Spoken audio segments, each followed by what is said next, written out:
বন্ধুরা, গত ক্লাসে আমরা পড়েছিলাম বীর শ্রেষ্ঠদের বীরগাথা।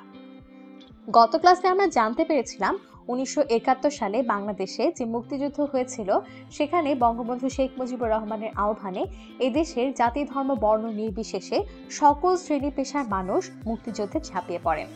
তাদেরকে নিয়ে গঠিত হয় মুক্তিবাহিনী।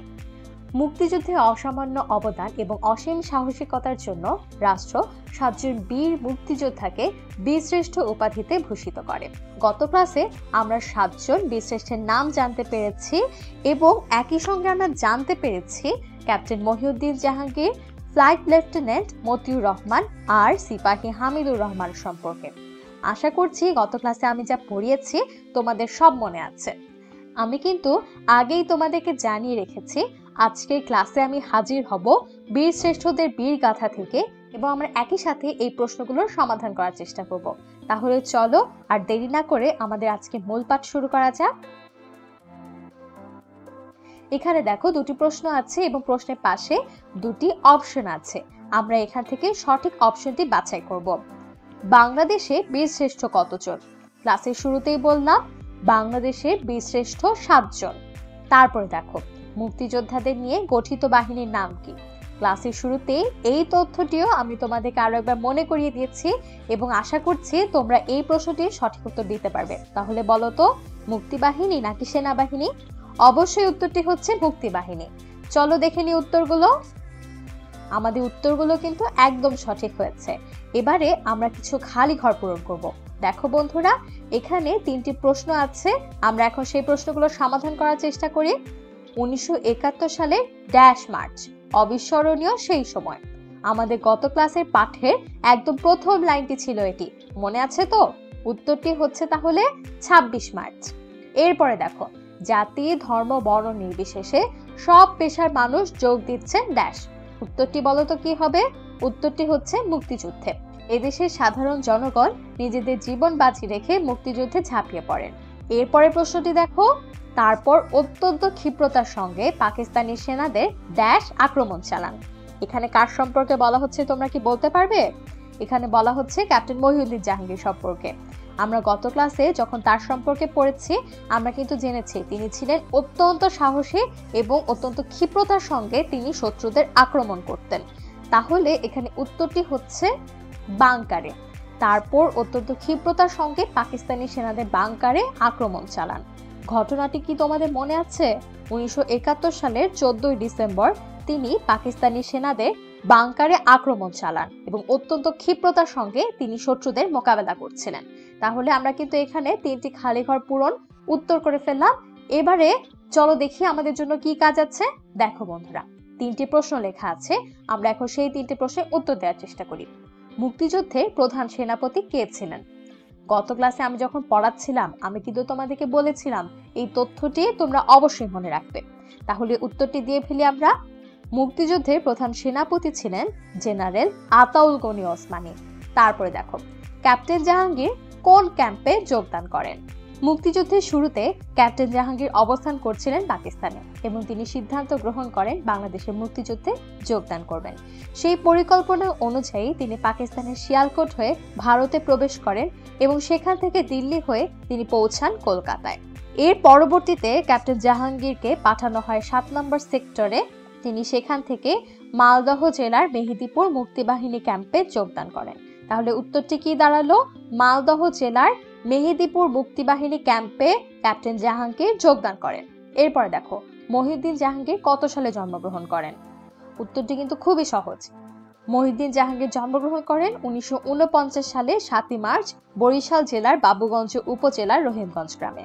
তাহলে বন্ধুরা আমরা কিন্তু উত্তরগুলো করে ফেলেছি এবং আমরা মিলিয়ে নিই উত্তরগুলো। এই যে দেখো আমি এখানে সঠিক উত্তরগুলো তোমাদের সুবিধার জন্য লিখে রেখেছি, তোমরা এখন উত্তরগুলো মিলিয়ে নিতে পারো।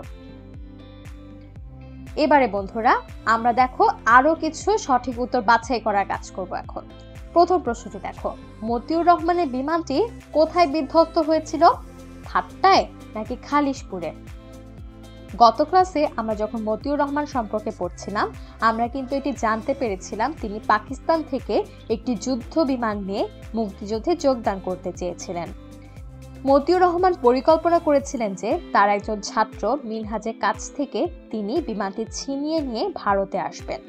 সেই পরিকল্পনা অনুযায়ী আগস্ট মাসের 20 তারিখে রুমালে ক্লোরোফর্ম দিয়ে তিনি ছাত্রটিকে অচেতন করে বিমানটি নিয়ে আসতে যাচ্ছিলেন ভারতের দিকে, এবং দুর্ভাগ্যবশত মিনহাজের এক পর্যায়ে জ্ঞান ফিরে আসলে মতিউর রহমান এবং মিনহাজের মধ্যে ধস্তাধস্তি শুরু হয়। ফলশ্রুতিতে বিমানটি বিধ্বস্ত হয়েছিল পাকিস্তানের থাট্টায়। তাহলে এখানে উত্তরটি হচ্ছে থাট্টায়। এরপরে দেখো মতিউর রহমানের ছাত্রটির নাম কি ছিল। আমি যে এই যে ঘটনাটি বর্ণনা করলাম এইখানেই কিন্তু আমি উত্তরটি বলে দিয়েছি, এবং সঠিক উত্তরটি হচ্ছে মিনহাজ। তাহলে বন্ধুরা আমরা দুটি প্রশ্নেরই সঠিক উত্তর করে ফেলেছি, এবং তোমাদের সুবিধার জন্য উত্তরগুলো আমি আরো একবার দেখিয়ে দিচ্ছি। এখন বন্ধুরা আমরা আরো কিছু খালি ঘর পূরণ করব। পাকিস্তানি বিমান বাহিনীতে মতিউর ছাত্রদের ড্যাশ প্রশিক্ষণের দায়িত্বে ছিলেন। বলো তো উত্তরটি কি হবে? উত্তরটি হচ্ছে বিমান। এরপরে দেখো আগের রুমালে ড্যাশ মাখিয়ে এনেছিলেন তিনি। এই মাত্র ঘটনাটি বর্ণনা করেছিলাম, তোমরা নিশ্চয়ই উত্তরটি পারবে। উত্তরটি হচ্ছে ক্লোরোফর্ম। তারপরে দেখো ড্যাশ সালে মতিউরের দেহাবশেষ দেশে ফিরিয়ে আনা হয়। উত্তরটি হচ্ছে 2006 সালে মতিউরের দেহাবশেষ দেশে ফিরিয়ে আনা হয়। এখানে আমরা সঠিক উত্তরগুলো দেখতে পাচ্ছি। এবারে বন্ধুরা আমরা এখানে কিছু প্রশ্ন দেখতে পাচ্ছি, এবং এই প্রশ্নগুলোর উত্তর করতে পারি কিনা আমরা দেখে নেই। হামিদুর রহমান কয় প্লাটুন সৈন্য নিয়ে যাত্রা শুরু করেন? হামিদুর রহমান 3 প্লাটুন সৈন্য নিয়ে যাত্রা শুরু করেছিলেন। এরপরে দেখো হামিদুর রহমান কিভাবে শহীদ হলেন। মৌলভীবাজার জেলার কমলগঞ্জ থানার ধলই সীমান্ত ফাঁড়িটি ছিল অত্যন্ত গুরুত্বপূর্ণ, এবং মুক্তিযোদ্ধারা সিদ্ধান্ত গ্রহণ করেছিলেন এই ফাঁড়িটি তারা দখল করবেন। সেই সিদ্ধান্ত অনুযায়ী সিপাহী হামিদুর রহমান 3 প্লাটুন সৈন্য নিয়ে যাত্রা শুরু করেন, এবং রাতের অন্ধকারে অত্যন্ত সাবধানে তারা গ্রেনেড ছুড়ে শত্রুর বাংকার নিশ্চিহ্ন করে দেওয়ার অপেক্ষায় ছিলেন। হঠাৎ করে শত্রুর পুঁতে রাখা একটি মাইন বিস্ফোরিত হলে পাকিস্তানি সেনাবাহিনী সতর্ক হয়ে যায়, এবং মুক্তিবাহিনী আর পাকিস্তানি সেনাবাহিনীর মধ্যে যুদ্ধ শুরু হয়। হামিদুর রহমানের সঙ্গে তখন একটি রাইফেল আর 2টো গ্রেনেড। তিনি নির্ভুল নিশানায় প্রথম গ্রেনেডটি ছুড়ে মারেন এবং শত্রুর আক্রমণকে স্তব্ধ করে দেন। যখন তিনি দ্বিতীয় গ্রেনেডটি ছুড়তে যাচ্ছিলেন ঠিক সেই সময়ে শত্রুর মেশিন গানের গুলি এসে তার গায়ে লাগে, তিনি শহীদ হন। তাহলে আমরা এখানে উত্তরটি লিখতে পারি হামিদুর রহমান শত্রুর মেশিন গানের গুলিতে শহীদ হয়েছিলেন। তারপরে দেখো কত সালে তার দেহাবশেষ ফিরিয়ে আনা হয়।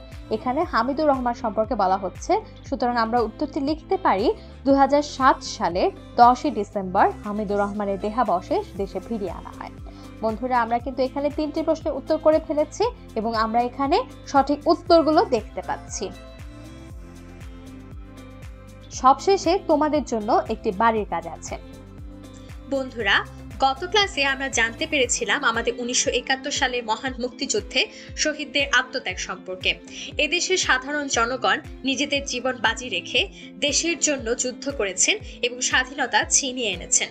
তাদের জন্যই আমরা পেয়েছি আমাদের স্বাধীন দেশ, আমাদের পতাকা। আমরা সবসময়ই মুক্তিযুদ্ধের শহীদদের অবদানকে শ্রদ্ধা ভরে স্মরণ করব। তোমরা যে কাজটি করবে সেটি হচ্ছে মুক্তিযুদ্ধের শহীদদের এই আত্মত্যাগ সম্পর্কে তোমাদের নিজেদের ভাষায় তোমাদের খাতায় লিখে ফেলবে। আশা করছি তোমরা সবাই এই বাড়ির কাজটি করবে এবং আমাকে জানাতে একদমই ভুল করবে না। বন্ধুরা তাহলে আজকের ক্লাসে আমরা বীর শ্রেষ্ঠদের বীর গাথা এই পাঠটি থেকে কিছু প্রশ্নের সমাধান করার চেষ্টা করেছি। আশা করছি আজকের ক্লাসটি তোমরা বুঝতে পেরেছো, এবং তোমাদের সঙ্গে আমার এর পরের ভিডিওতেই দেখা হচ্ছে। আমার সঙ্গে এতক্ষণ থাকার জন্য তোমাদের সবাইকে অসংখ্য ধন্যবাদ।